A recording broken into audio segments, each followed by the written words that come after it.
I used to think productivity meant writing endless to-do lists and staying busy all of the time, juggling a million different things all at once to feel like I was getting ahead. But guess what? I was broke. I was drowning in over 6 figures of debt, completely exhausted, and it wasn't until I started implementing these 5 productivity rules that everything changed. And I started building real wealth to the point where I became a multimillionaire in my 30s. And so in this video, I'm sharing the 5 rules so you can do the exact same. Rule number 1. I call this the power outage effect. And I want to start by talking about a fundamental truth when it comes to productivity, because this is very often overlooked. And I want you to think about Thomas Edison, who was one of the most productive people of our time. He had 1,093 patents to his name. He founded 14 companies. He built the very first industrial research lab, and he worked on a ton of inventions that actually changed the world, including the light bulb. But what most people don't know is that Thomas Edison's team went through thousands of materials and prototypes before they figured it out. They went through bamboo, platinum, cardboard, cotton thread. Nothing worked for long. He faced public ridicule, financial pressure, and physical exhaustion. He literally failed with platinum, paper, and persistence, and he didn't fold. Because purpose doesn't quit just because progress gets painful.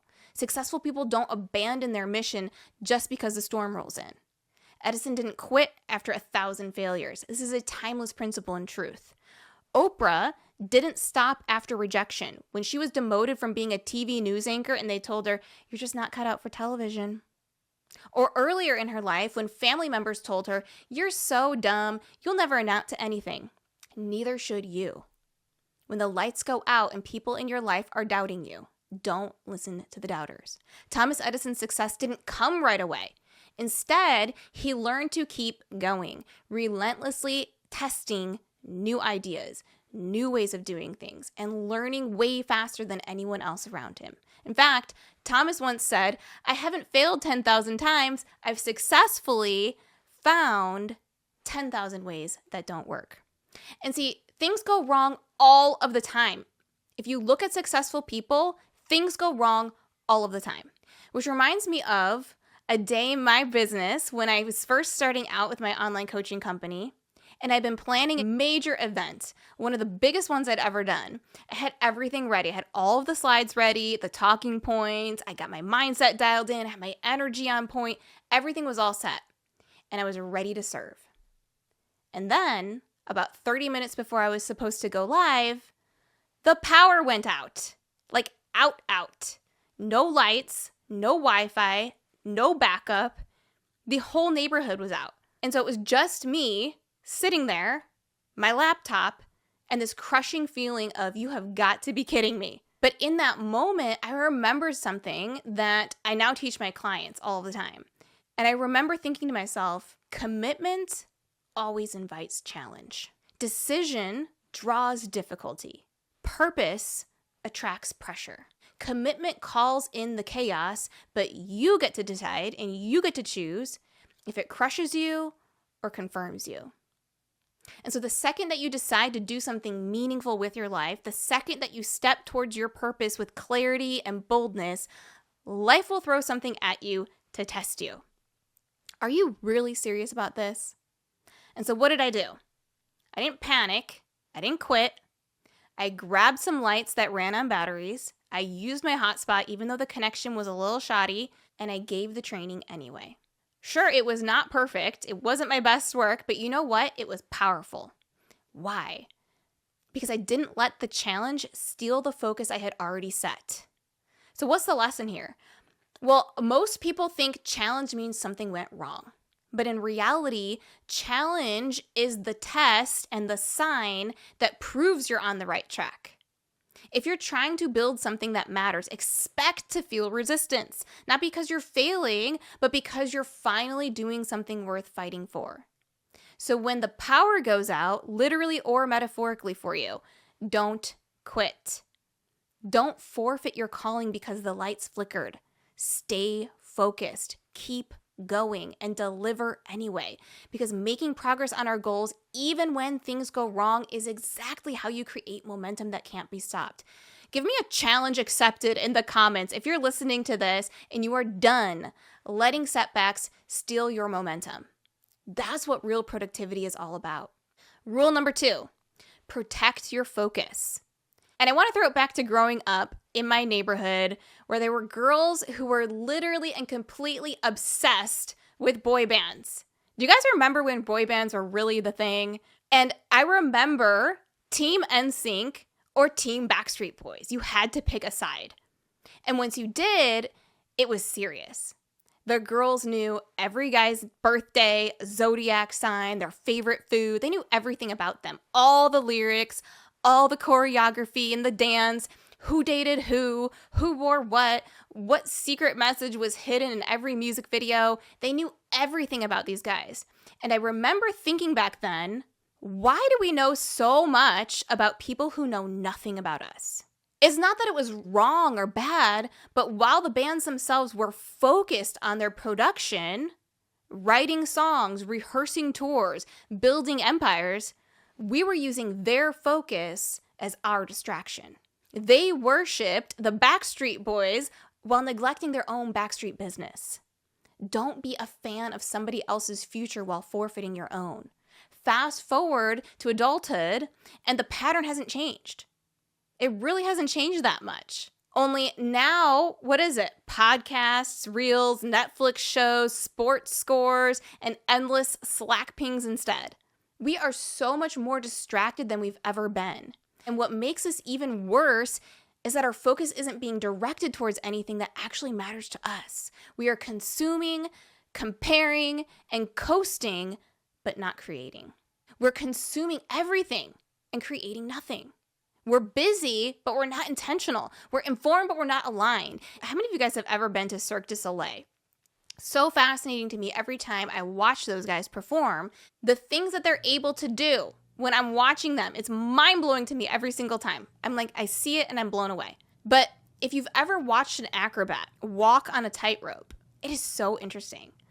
When they train to walk across the tightrope, they are trained to keep their eyes fixed straight ahead. They're taught to focus on a fixed point in front of them because they know if they look down, it can trigger vertigo and a loss of equilibrium. And so when they fall, they don't fall because the rope moved or the rope suddenly became smaller. They fall because they looked down. They took their eyes off their focus. It's not the pressure that breaks your focus, it's where you place your attention. Don't lose your focus. When the rest of the world is judging you and saying, you are too obsessed, you're just way too obsessed with your stuff. Or they try to tell you that you're out of balance. You need more balance in your life.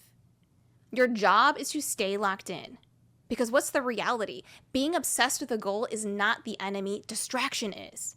And when I was broke, I didn't need balance, I needed more focus. I needed to pay my bills, I needed to feed my family, I needed to build a life, and nobody was accepting my excuses as payment. So ask yourself, if you're focused on making your life better or just making time pass? Are you watching the people on stage build their dreams while you forget about yours? Because here's the truth, NSYNC and Backstreet Boys don't get famous because they're obsessed with other people's lives. Why did they get famous? Because they were obsessed with their own goals and protected their focus. You're allowed to do the exact same too. As Bruce Lee said, the successful warrior is the average man with laser-like focus. And this is such an important reminder that the number one distinction between successful people and unsuccessful people is their ability to protect their focus and avoid distraction. And by the way, if this message is landing for you, you've got to check out Personal Power Collective. It's my monthly membership where we don't just talk about growth, we experience it. We apply this work, rewire our mindset, and build the identity that success flows to. Come join us at the next level. I'll leave the link for that down below. Rule number 3, schedule for success. Now here's how most people start their day. They grab their phone before their feet hit the floor. And when your morning starts with thumbs and texts, you trade your purpose for pixels. You're not managing your day, you're munching on distractions.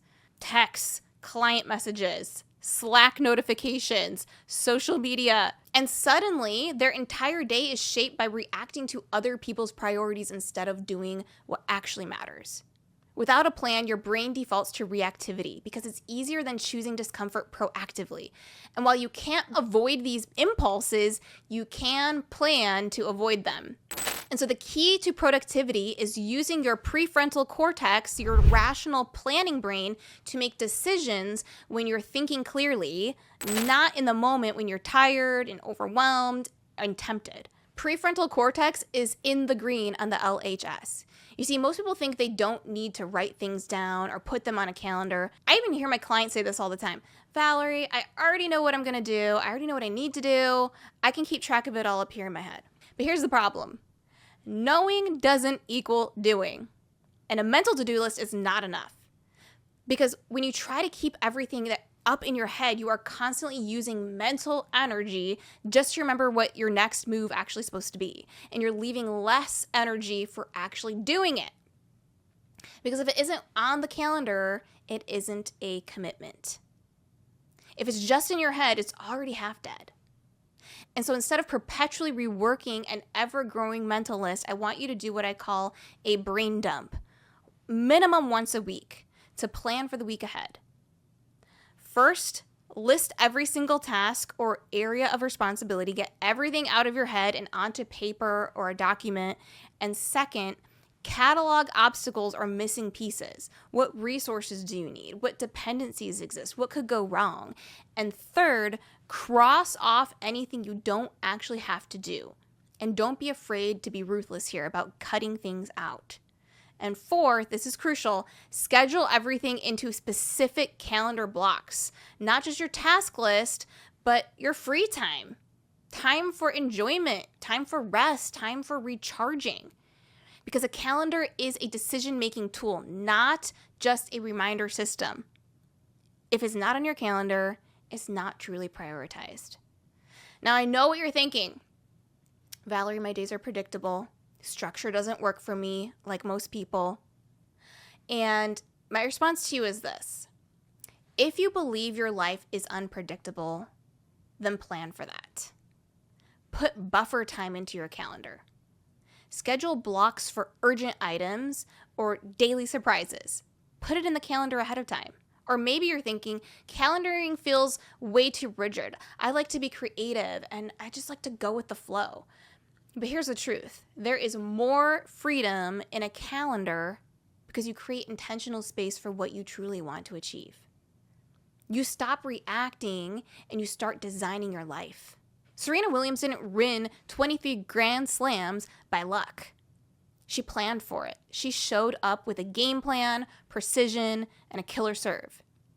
So I want you to schedule spontaneity, put creative exploration time, follow my energy blocks into your calendar. And as Tim Keller once said, freedom is not so much the absence of restrictions as finding the right ones, which is the whole quote I absolutely love.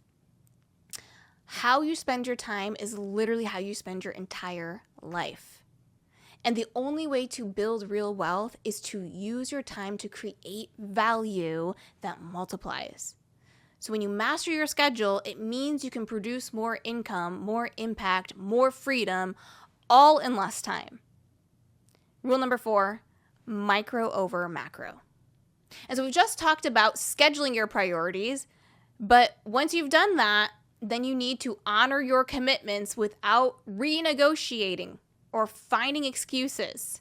Things like, oh, I'm too tired today. I just don't have the time. Or I've been so busy already. I deserve a break. But how do you actually follow through with the things that you said that you were going to do when your brain is literally screaming at you to quit at every single moment and everything feels so overwhelming? Well, a scientist called Dr. B.J. Fogg at Stanford University talks about starting small, and I mean really small. Think of the tiniest version of a habit that you want to build or the tiniest next step toward achieving the goal that you've set for yourself. Because when something feels easy, you are way more likely to actually do it, even if you're feeling tired or unmotivated. Don't try to build a mansion in a moment. Build it with bricks, belief, and baby steps. So for example, instead of aiming to book 5 sales calls in a day, start by committing to just 1 call. Or even simpler, send 1 quick check-in message to a potential client. See, this approach helps reinforce what psychologists call self-efficacy, which is your belief that you can actually do what you set out to do. See, tiny actions help you start thinking, I actually can do this. So you're actually more likely to keep going. You don't harvest the forest the day after planting a seed. Growth happens in seasons because roots become fruits. So the next time you're struggling to take action, ask yourself, number 1, what's the first step I need to take? Number 2, what would the smallest and easiest version of this actually look like? And just start with that. Massive momentum starts with micro moves. And let me know by leaving a comment down below so we can actually keep each other motivated and accountable. What tiny step are you going to start with today? Which leads me on to the final rule. This is number 5. 1 win at a time. You see, I remember the exact moment I made my very first sale. And it wasn't huge in terms of money, but emotionally, this was everything. It was the moment that I realized this thing I'm building is real. Someone believed in it enough to pay for it. Not because they knew me, not because they were doing me a favor, but because they saw value in what I had created. I told my husband, and we just looked at each other like, this is it. This is happening. We are going to make it. And then he said, let's go out. I'm taking you to the nice place. We're going to the nice restaurant tonight. That place that we normally save for birthdays and anniversaries, let's go. But this time we weren't celebrating birthday or anniversary or holiday. What were we really celebrating? We were celebrating belief, progress, proof. We were celebrating the win. And see, that night wasn't just about the food. It was about this moment and what it represented. Faith turning into fruit, a dream turning into dollars, the first sign that I was truly all in. And if you don't celebrate your wins, your brain starts to think they don't matter. So you have to mark the moment, make it memorable, train your mind to recognize progress so it knows it's okay to keep going. Because sometimes one sale isn't just one sale. If you've had a small win that meant everything, I want you to share your small win below. I want to hear about it. What's one small win that you are proud of today? There's something really powerful that happens in your mind when you allow yourself to acknowledge publicly for something good. So share that in the comments with me and let's celebrate each other. Maybe for you, it's the night that you dress up, you order dessert, and you say, this is just the beginning. It could literally be anything. And the more small wins that you stack by following through on what your intentions are, the more your brain gets hooked on success, gets literally addicted to the dopamine. Each win gives you a hit of dopamine and strengthens the mental pathways that keep you showing up. And listen, if you are still here at this point in the video, you have to come check out the Collective, my monthly membership where we don't just talk about growth, we apply it. We take all of this material and we apply it. We take it to the next level. We rewire our mindset. We build identities that success flows to. Come join us at the next level. I'm going to leave a link to that down below. And if you found value in this video and you want to dive into 18 more tiny habits that made me rich, then you can watch this one next. I'll leave that over here on the screen. Thank you so much for watching, and I'll see you all over there. Bye-bye.